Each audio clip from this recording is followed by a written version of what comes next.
morning. Welcome to the Unitarian Universalists of Southold, formerly the First Universalist Church of Southold. Whoever you are, wherever you come from, whomever you love, we welcome you. Today we are gathering on the traditional lands of the Amahantsak Nation. My name is Susie Young and I'm a member of this congregation. We're so glad to see you, whether you are visiting for the first time or come often. If you're not on our mailing list or email list, please sign our guest book in the welcome desk as you enter from the parking lot.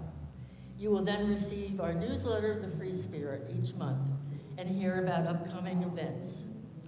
Copies of our newsletter are on the action table to the left as you enter behind me.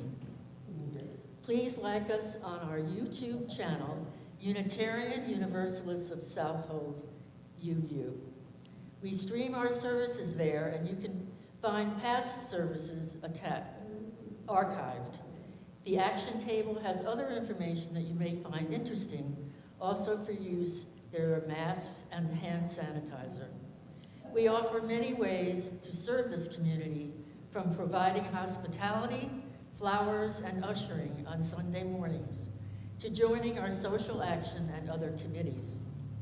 And please stay after the service for coffee, refreshments, and lively conversation. On the back of your order of service, there are announcements. And there are quite a few, so please take the time to read them. And are there any other announcements?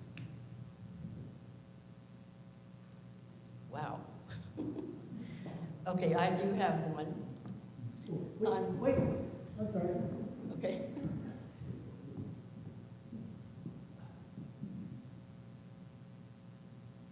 Even though it's on the back of the order of service, I would like to remind everybody about the congregational retreat on the 13th at 10 a.m. It should be a wonderful experience for everybody. We're going to be gathering here. If it's a lovely day, we might sit outside, but I would like to see everyone here, and even those who are our guests are welcome to come by. That's exactly what I was going to tell you.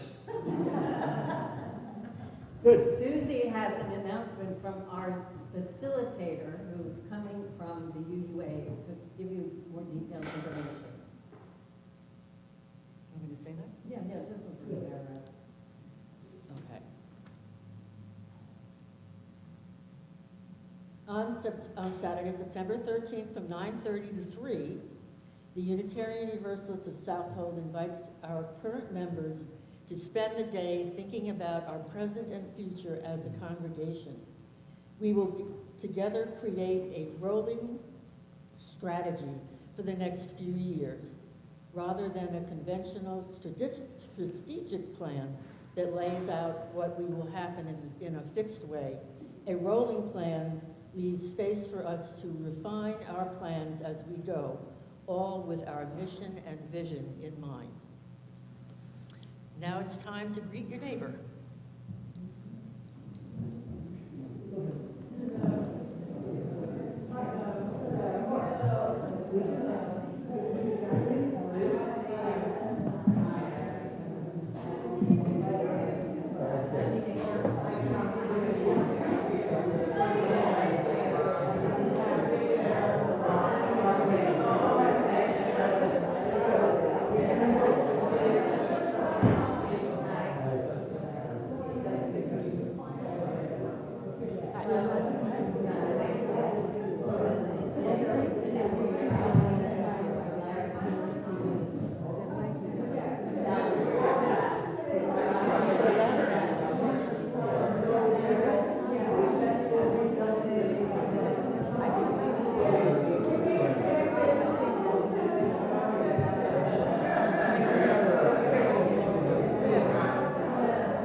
Good morning.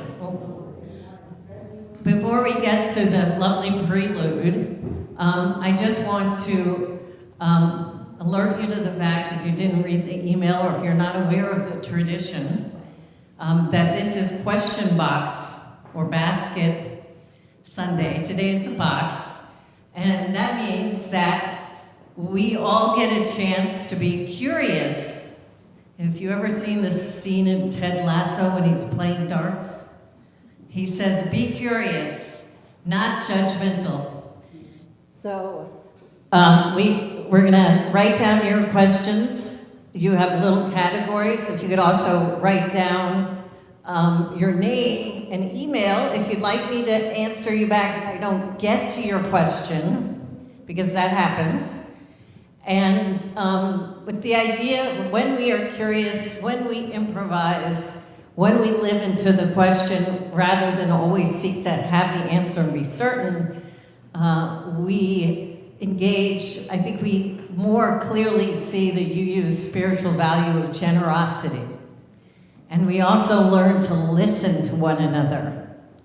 So with that in mind, take time to write your questions, and the box is over there. If you need someone to help you get your question to the box, or if the pencils are there, if you either need a pencil or you need someone to help you get your question to the box, raise your hand. Susie or anyone probably familiar with this tradition in the congregation can help you. And then by the time we get to gathering of questions, that's the deadline. Okay? So I hope you thought about them beforehand, but if not, that's also good. And now, on with the show, so to speak.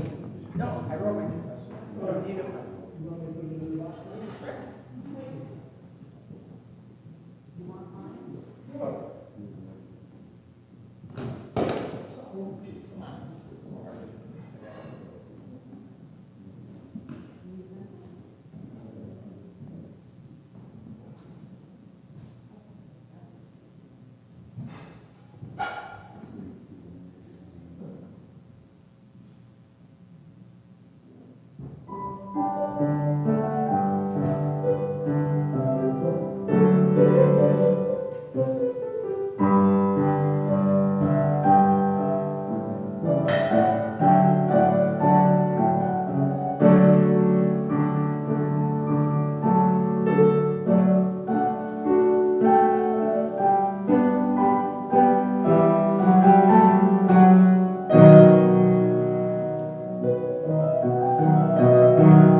If you could join me in reading the words printed in your order of service as Susie lights our chalice, symbol of our Unitarian Universalist faith. At times, our own light goes out and is rekindled by a spark from another person. Each of us has cause to think with deep gratitude of those who have lighted the flame within us. Our opening words this morning are those of Michel Legrave. We come to religious community from many paths and with diverse needs. If you have come here seeking comfort, may your pain be soothed. If you have come here looking for answers, may you find new questions. If you have come here seeking purpose, may your call be awakened. If you have come here hoping to build a new way, may the path be open before you. If you could rise in body or in spirit and sing with me our opening hymn, number 295, Sing Out Praises for the Journey.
If you could join me for our words of affirmation, followed by our doxology. Love is the spirit of this congregation, and service its law. This is our great covenant, to dwell together in peace, to seek the truth in love, and to help one another.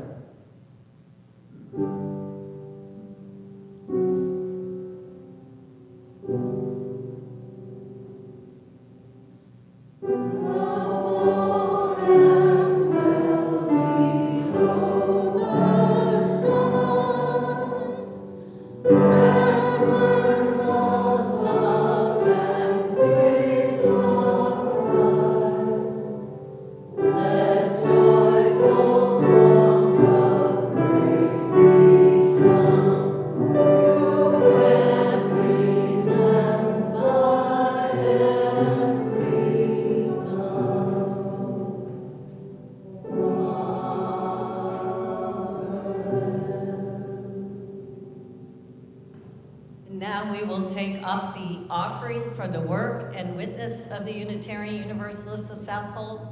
This morning's offering will now gratefully be received.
Got it. Now is the time when we share our joys and concerns by placing a pebble in the water.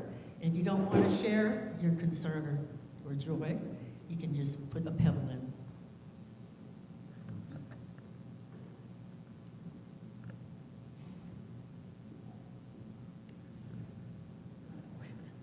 I'd like to drop a pebble for Danya and Buren.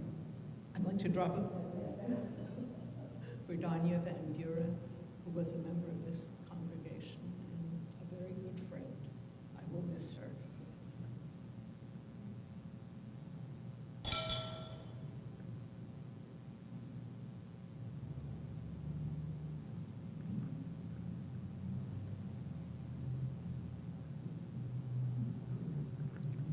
This is for the amazing energy that was in this space on Friday night for the North Fork Action Party. Had an annual party, and I'm sorry you weren't all able to join because it was really a lot of fun, and Katrina put a lot of energy into stuff to get people talking. I've never seen so many engaged conversations.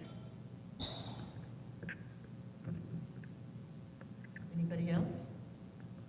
Great. So I'll place one more for all those unspoken joys, sorrows, and concerns. May they rest gently in your heart.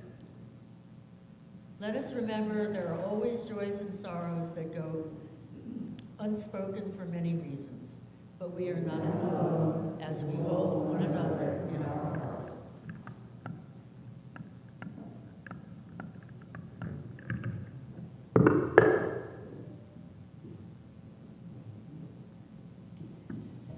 If you could join me in a spirit of meditation and prayer. Spirit of life, God, goddess of many names, or of no name at all, we have lifted into the circle of our care and concern whose joys and sorrows expressed today for our beloved community member, Danya, and especially for her family and those who love her. To those joys and concerns, we add our concern for those who live with economic or food insecurity, who must live with mental illness or addiction, for those who, with no thought of their own safety, put themselves in harm's way for the sake of others, we offer our gratitude. And for our elected officials, we ask of them what we ask of ourselves, that they do justice, love mercy, and walk humbly upon the interdependent web of all existence. To those joys and concerns, I add especially the gratitude and concern for those who hold our questions with us.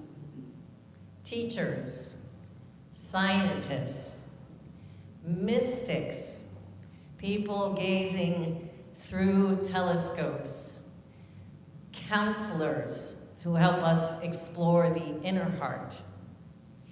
May we always be open to our questions. Amen. Blessed be. Shalom. Vishay.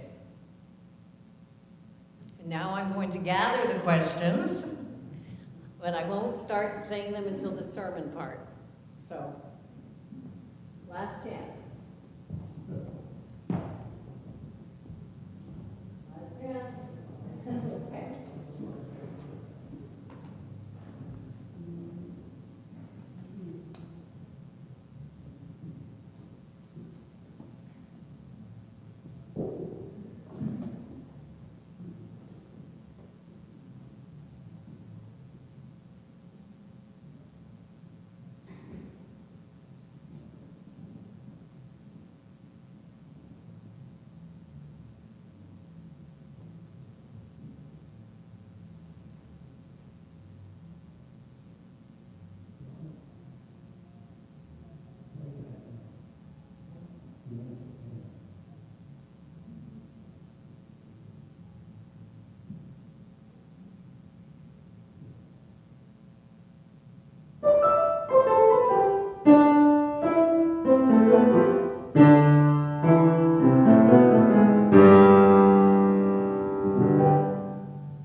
Our reading this morning comes from the poet Rainier Maria Rilke. Have patience. with everything unresolved in your heart, and try, excuse me, and try to love the questions themselves as if they were locked rooms or books written in a foreign language.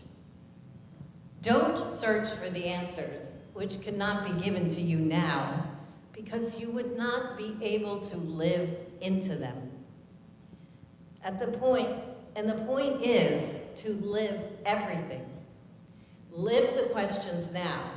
Perhaps then, someday, far in the future, you will gradually, without even noticing it, live your way into the answer.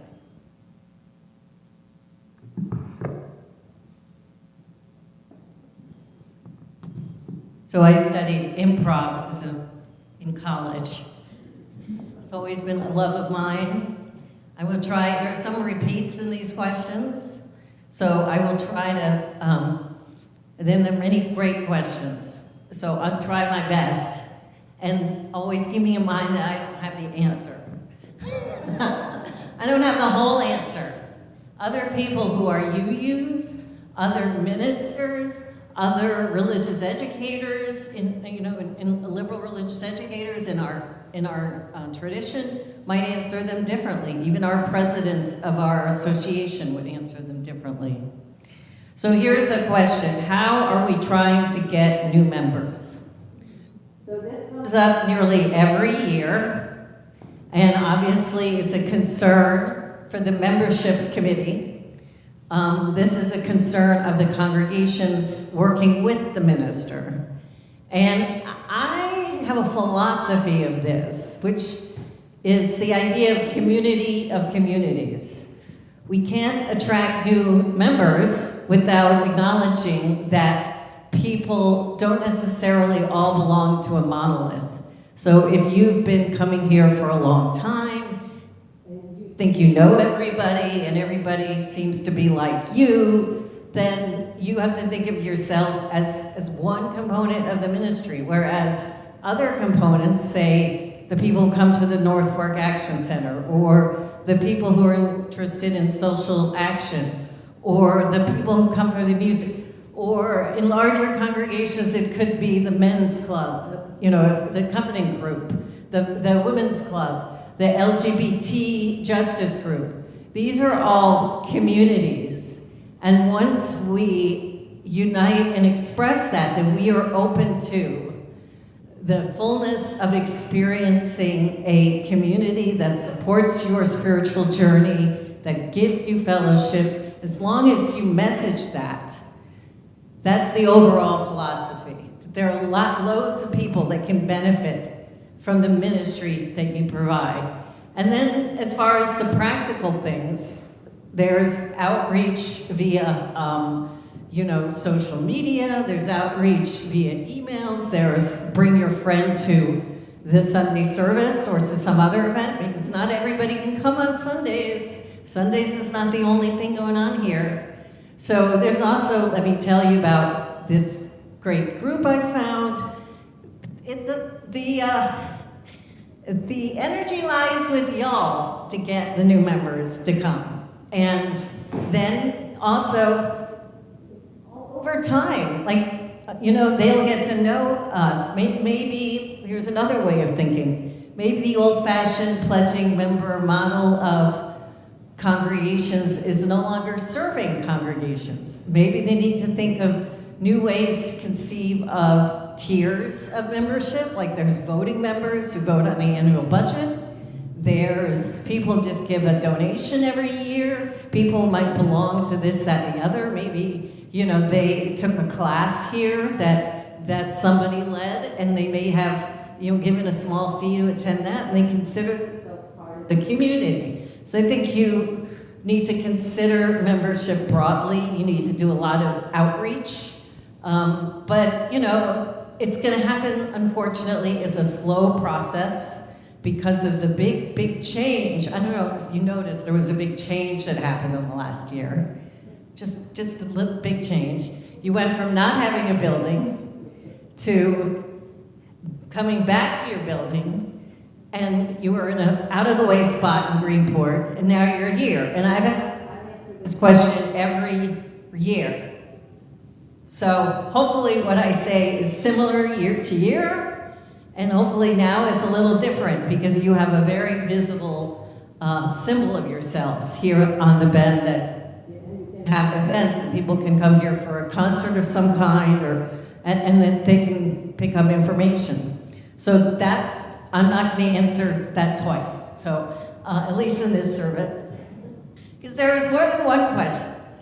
And every faith community in the universe is trying to answer that question. So don't feel like it's, oh, what was us, we don't have new members. So, when someone asks me what being a UU means, what is the most concise answer? So this is what's commonly referred to as the UU elevator speech. And I guess that depends on what floor you're going to or coming down from, how concise it's going to be. But I say, because everybody enters UUism for different reasons at different times in their life, and they find different things in it for them. But I would say that Unitarian Universalism is a non-creedal faith. What is it? It seems like an incongruous statement. Faith is just what you put your trust in. It doesn't necessarily mean believing in divinity or not. Non-creedal means there's no creedal test. We join this community to support each other in our spiritual development, to support each other in times of stress, times of joy. You join a community like this to give back to your community and to transform the world through our UU values, which are justice, equity, transformation, pluralism, and generosity. And those were just reformatted last year, and that's why I say them over and over and over again. And for me, the concise answer is, it's a community where I can develop myself, my spirituality, and be in fellowship with others who are doing the same and serving the world. And every community is different. What the serving the world part looks like is different here than it is in Nebraska, than it is in Seattle, than it is in the Philippines, than it is in Australia, where we also have partner churches. And more on that word church, because I think that came up in a question. Okay, I think I answered that one, but if I will go back, and once I think I didn't answer, if I know who you are. Okay, is universal salvation a concept still espoused by Unitarian Universalism? Okay, so this is tricky because I remember when I was a baby UU, okay, this was only 2010, full disclosure, so not a baby. My first minister when I was exploring all this was Rosemary Bray McNatt, and she just retired from being the president of Star King's School for Ministry in California, which is one of only 2 UU-only training places for graduate study for becoming a minister.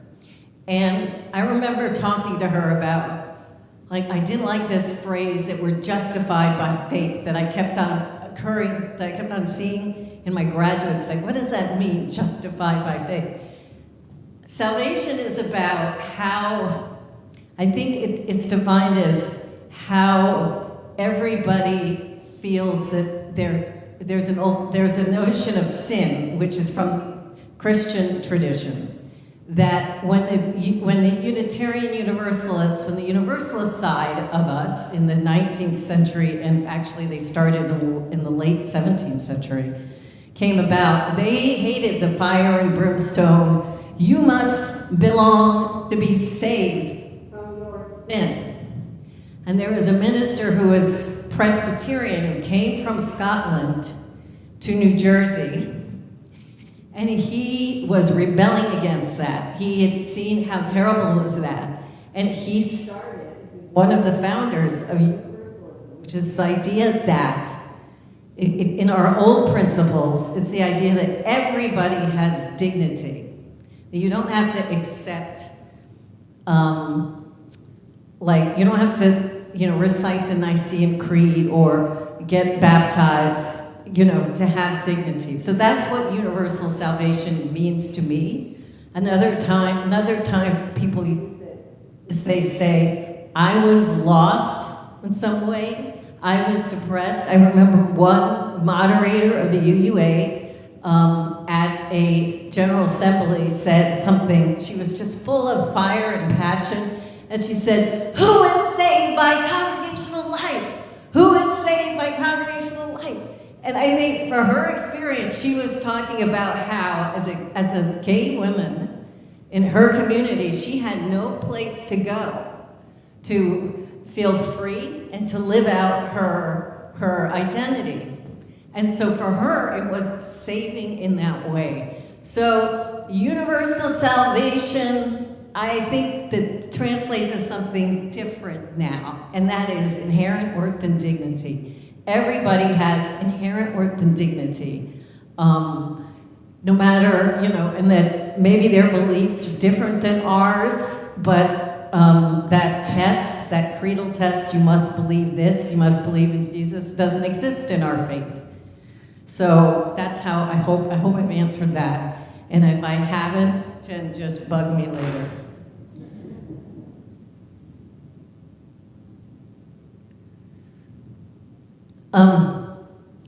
So this question of not being a church. Language is very tricky. Some people don't mind the word church. I've had many conversations with many individuals who want to jettison the word, some who love the word. And everybody is different. The word itself, I know this is going back, the word itself comes from a Scottish word meaning kirk. It's a Gaelic word. Kirk means gathering. So the original word had to do with gathering place. And unfortunately, I know I never had personally negative experiences with churches. Parents were very humanist. They told us to make up our own minds, but they exposed us to liberal Christianity so that we know about it. But then my mother became Episcopalian, so I never had that, and I never so I understand why the word is definitely full of fraught with meaning for many people. I totally get it, because they've come from situations where they've not had positive experiences in church. What I will say is that there are many lovely other words to describe a corporate community that acts according to its values. So for example, I've worked for a society twice, and there is fellowship, which often describes, in our history, a community that came together because without a minister, but it was just a bunch of people coming together, and then over time maybe they grew large enough they wanted to have a leader to help them. But a fellowship is just a group of people meeting in a basement or something. That's its original meaning, to try to work stuff out for themselves because they feel different than their community does. So I think those words are great. I think it's good to have some kind of word that represents more than a building. And if the word church describes just the building, you're in trouble. Because you are more than a building. That's the central thing every single community has to define for itself, whether it lost its building in a fire or not. What are you that is more than a building? And I'm telling you, at Fourth Universalist in New York City, where they have a fancy building that the Carnegies helped them build, they had issues with the roof. And they were like, we're more than a building. We have to remind ourselves, even though we get lots of money to fix the roof on Central Park West and 76th Street, we are more than a building. So whatever words you come up with to divide the body, whether it's Unitarian Universalist, that kind of sounds like a tribe, or a grouping, or a nation, that's nice, or society, it sounds even more gentler. Or a congregation, which sounds like veering towards that church area, but not quite, because it's not describing a building. Just think about it as what are we that's not a building? And you'll have the right corporate name, I guess you could say. Name for all of you together. All right, gosh, there's so many. Okay, answer that.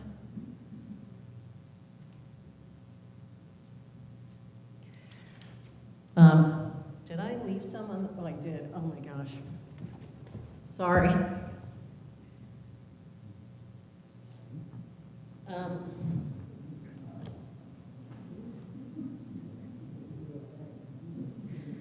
Gaza. This is. You dropped them. Yes. Yeah. I'm not going to get through all of them, unfortunately, because I will try. Thank you. Thank you, Seal.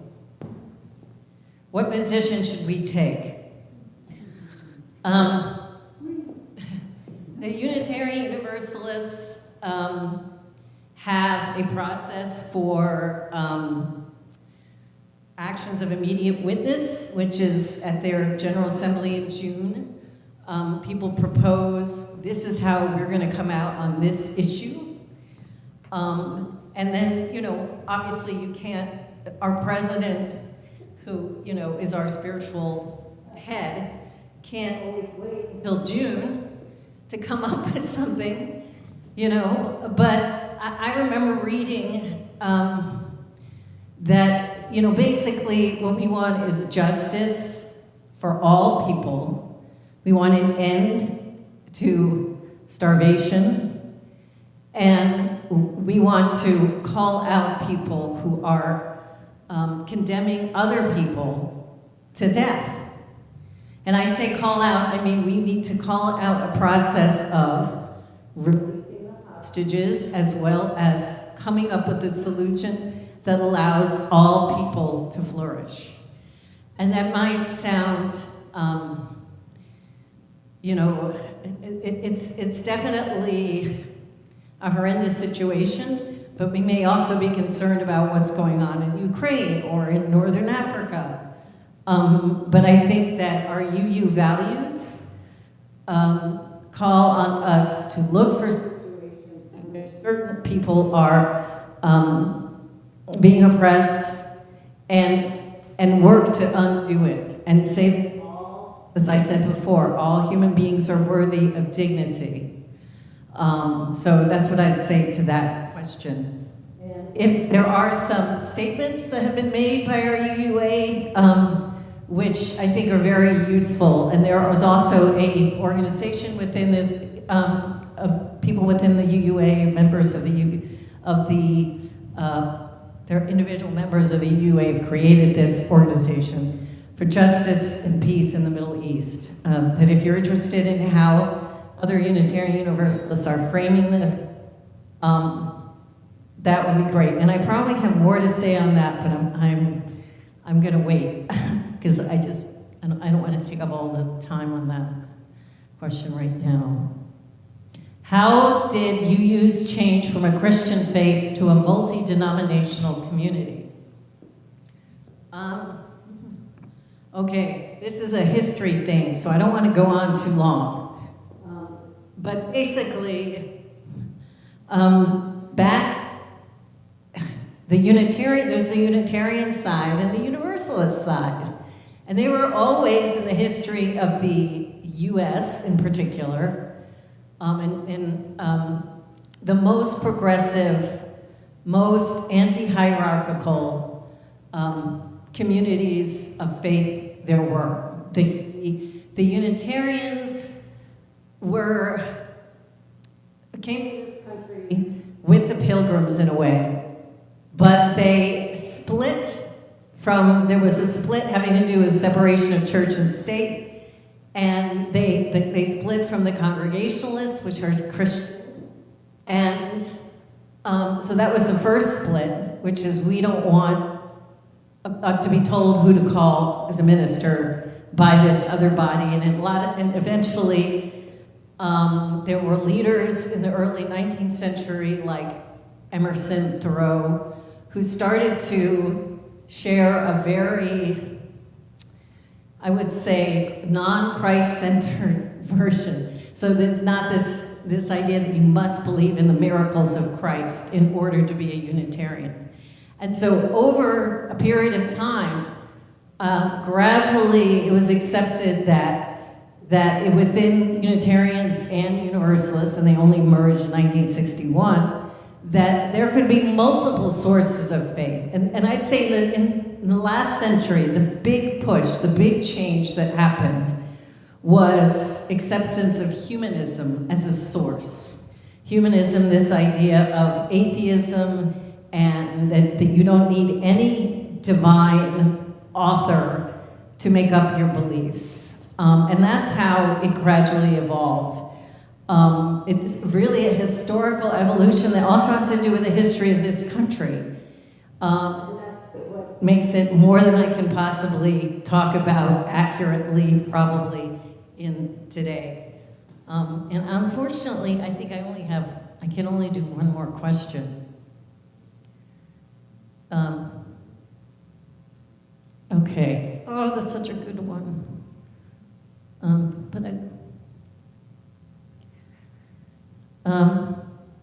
I'm uncomfortable with the words Amen, Church, God, and a few others I cannot think of at this moment. I still don't know how to accept them in use in this congregation and others. There are many answers to this. To me, they are kind of short, they're shorthand. God is not necessarily like a Christian God. It's whatever is the God of your understanding, or what you think makes up that which is more than us.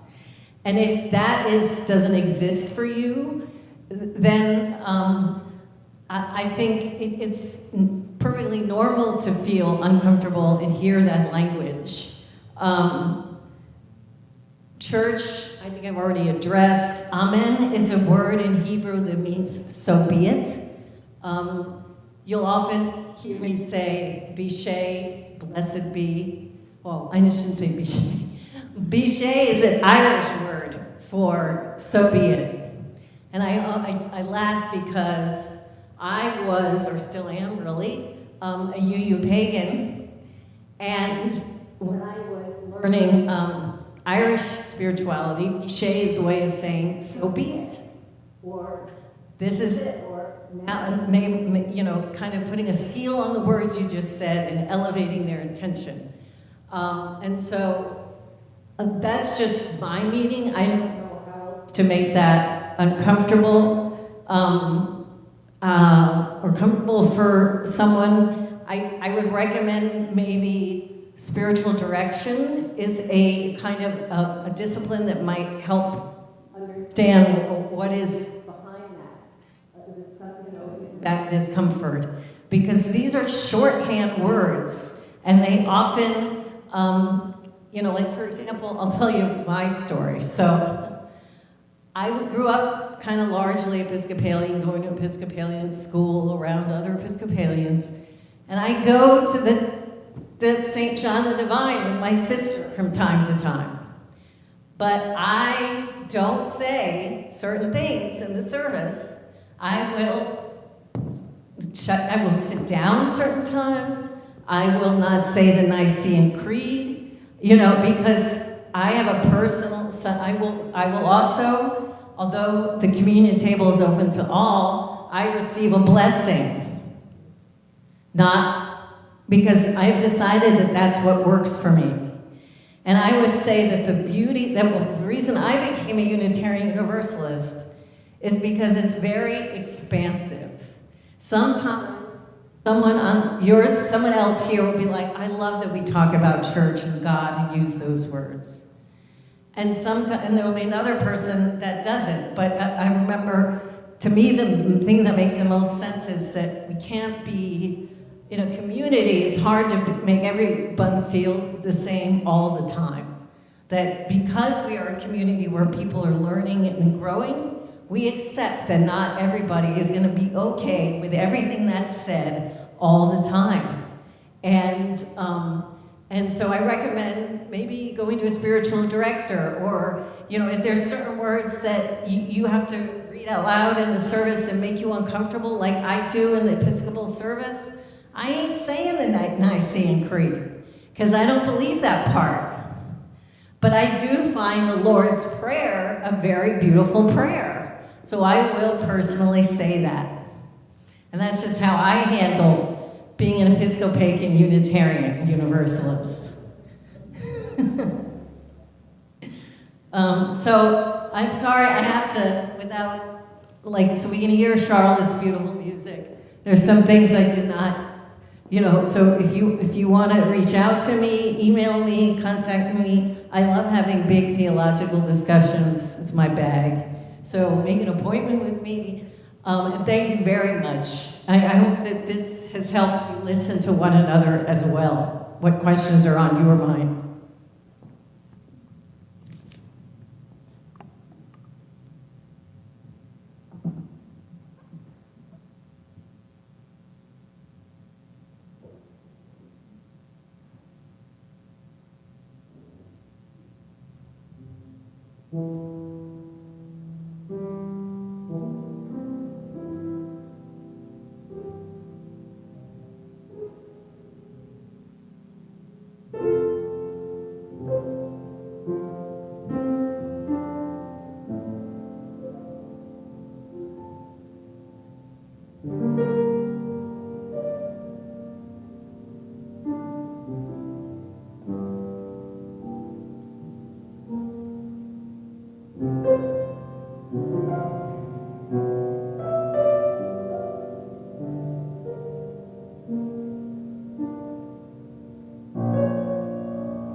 Our meditation words come from David Olson.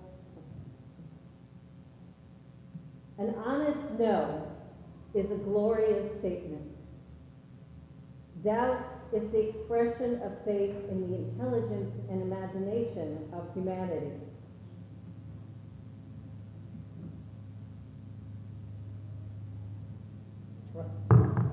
Let's try that again. David O. Rankin.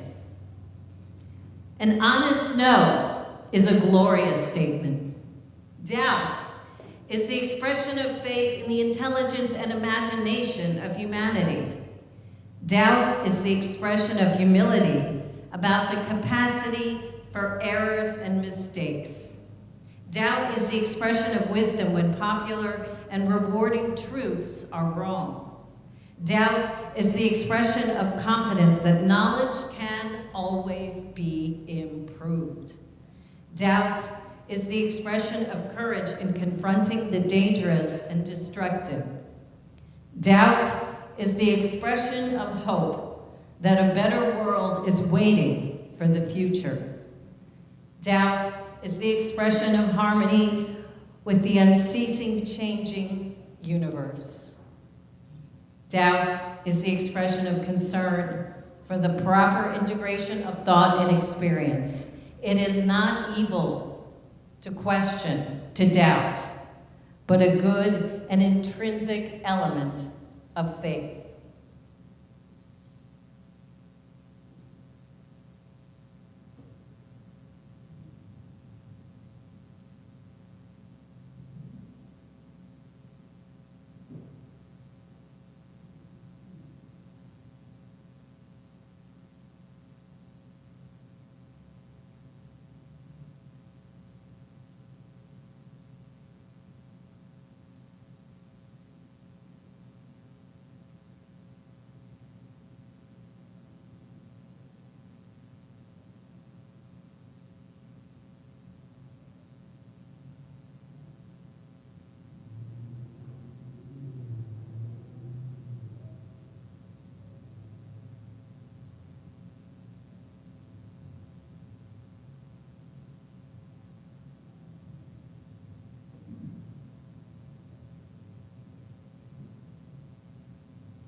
If you could rise in body or in spirit and sing with me the first 3 verses of hymn number 212, We Are Dancing Sarah's Circle. Just the first 3 verses of 212 in the gray hymnal.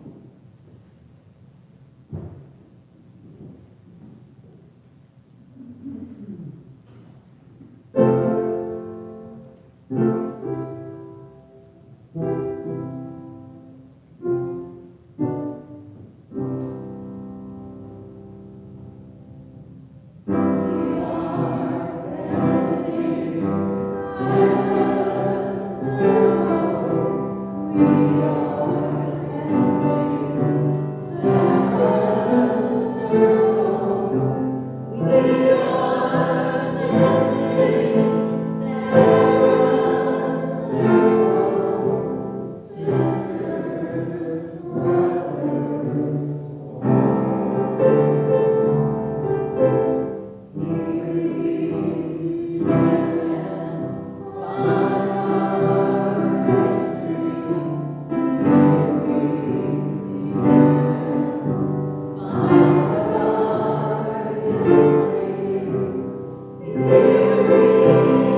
are those of Michael A. Schuler.